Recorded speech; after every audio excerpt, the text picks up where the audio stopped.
کہتے ہیں کچھ شہر وقت کے ساتھ بدلتے ہیں اور کچھ شہر وقت کو ہی بدلتے ہیں۔ حیدرآباد انہی چند شہروں میں سے ایک ہے۔ چار مینار کے سائے سے لے کر فلک نما کے شاندار محل تک، گولکنڈہ کے پتھروں سے لے کر حسین ساگر کی لہروں تک، حیدرآباد کی ہر دیوار ایک کہانی سناتی ہے۔ اور جس حیدرآباد کو ہم آئی ٹی ہب، چار مینار اور بریانی کے نام سے جانتے ہیں، اس کی بنیاد ایک محبت، ایک خواب اور ایک بادشاہ کے فیصلے پر رکھی گئی تھی۔ لیکن سوال یہ ہے، حیدرآباد بنا کیسے اور کیوں؟ میں ہوں عرشیہ صابری اور آپ دیکھ رہے ہیں داستان وراثت، presented by KBN نیوز۔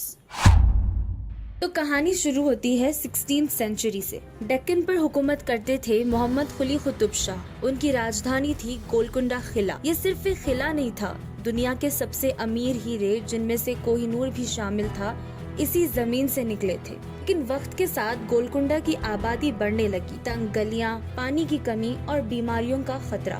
سلطان محمد قلی قطب شاہ نے فیصلہ کیا ایک نیا شہر بسایا جائے گا جو اس دور کا سب سے خوبصورت اور منظم شہر ہوگا۔ ایک روایت کے مطابق سلطان محمد قلی قطب شاہ کو ایک لڑکی سے محبت ہو گئی تھی، اس کا نام تھا بھاگمتی۔ کہتے ہیں اسی محبت کی یاد میں نئے شہر کا نام پہلے بھاگیہ نگر رکھا گیا تھا۔ بعد میں جب بھاگمتی نے اسلام قبول کیا اور ان کا نام حیدر محل رکھا گیا تو دھیرے دھیرے بھاگیہ نگر حیدرآباد کے نام سے مشہور ہو گیا۔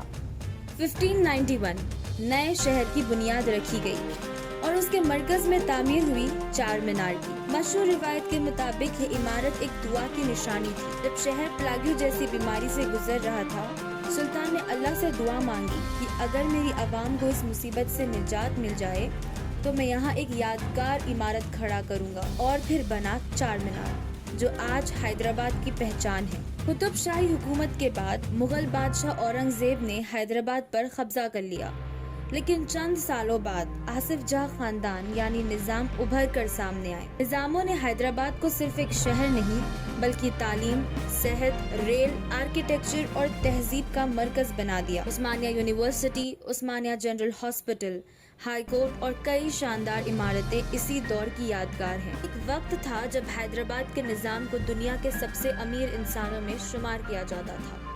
1947 ہندوستان آزاد ہوا، لیکن حیدرآباد نے فوراً بھارت میں شامل ہونے کا فیصلہ نہیں کیا۔ نظام ایک الگ ریاست کے طور پر رہنا چاہتے تھے، لیکن 1948 میں بھارت سرکار نے آپریشن پولو شروع کیا۔